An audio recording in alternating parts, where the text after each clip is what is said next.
ಸುಮಾರು 10-12 ಕೋಟಿಗೂ ಹೆಚ್ಚು ಖರ್ಚು ಮಾಡಿ ಕಟ್ಟಿರುವ ಈ ಅರಮನೆಯ ಮಾಲೀಕ ಶಾಸಕ ಲಕ್ಷ್ಮಣ್ ಸವದಿಯವರ ಬಲಗೈಯ ಬಂಟ, ಅಥಣಿ ಪುರಸಭೆಯ ಸ್ಥಾಯಿ ಸಮಿತಿಯ ಚೇರ್ಮನ್ ದತ್ತ ವಾಸ್ಟರ್.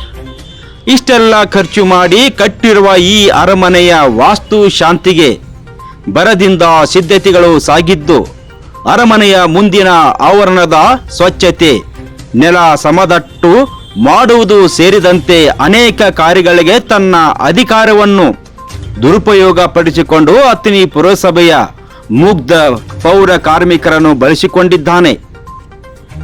ಈ ಅರಮನೆ ಅಥಣಿ ಪುರಸಭೆ ವ್ಯಾಪ್ತಿಯಲ್ಲಿ ಬಂದಿದ್ದರು ಹಾಗೂ ಇದು ಸಾರ್ವಜನಿಕ ಕಾರ್ಯಾಲಯವಲ್ಲದಿದ್ದರು ಪುರಸಭೆ ಪೌರ ಕಾರ್ಮಿಕರನ್ನು ಬಳಸಿಕೊಂಡಿರುವುದು ಅಧಿಕಾರ ದುರುಪಯೋಗದ ಪರಮಾವಧಿಯಾಗಿದೆ.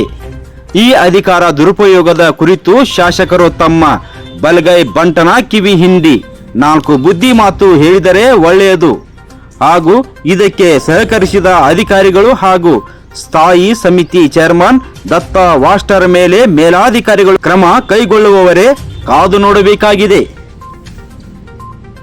ವರದಿ ಪರಸು ಟನ್ಪೆ, ಭೀಮ್ ಕೇಸರಿ ನ್ಯೂಸ್.